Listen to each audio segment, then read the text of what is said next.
The European Union hit Venezuela's vice president and 10 other senior officials with sanctions for irregularities following the re-election of President Nicolas Maduro and allegations of human rights abuses. Maduro won another term in office last month in an election marred by claims of fraud.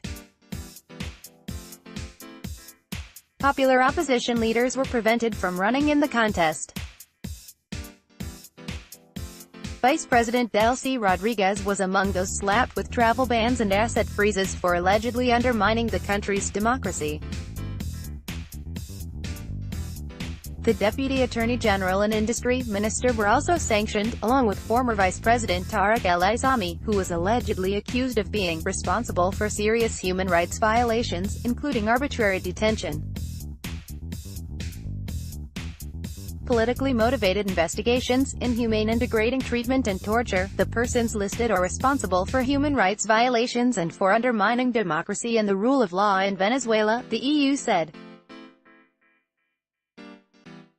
The elections held in Venezuela on the 20th of May 2018 were neither free nor fair, and their outcome lacked any credibility as the electoral process did not ensure the necessary guarantees for them to be inclusive and democratic. The EU's decision to sanction senior Venezuelan leaders follows a call last Friday by the UN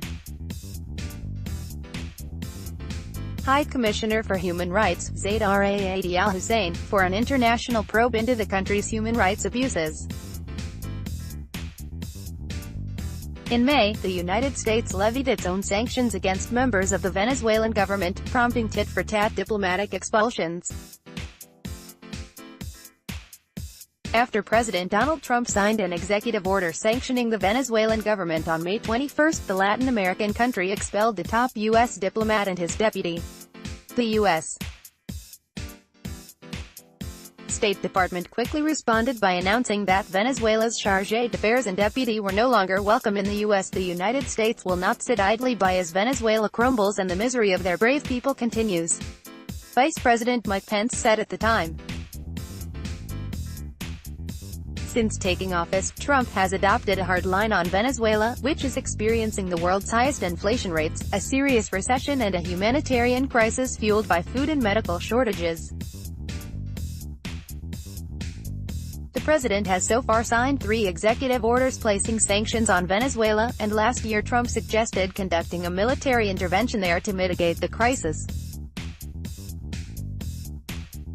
Maduro has bristled at Trump's approach.